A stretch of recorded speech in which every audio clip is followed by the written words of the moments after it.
Naghahanap ka ba ng malinaw, walang grado, quality at mapormang side mirror para sa motor mo?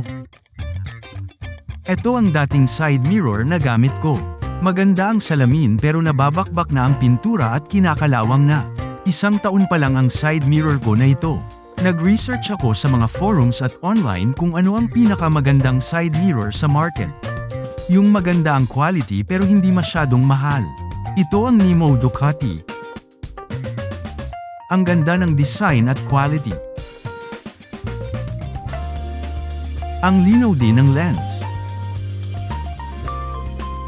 Nabili ko ito sa halagang 750 pesos online. Bukod sa wide at malinaw ang lens, dagdag porma din sa motor.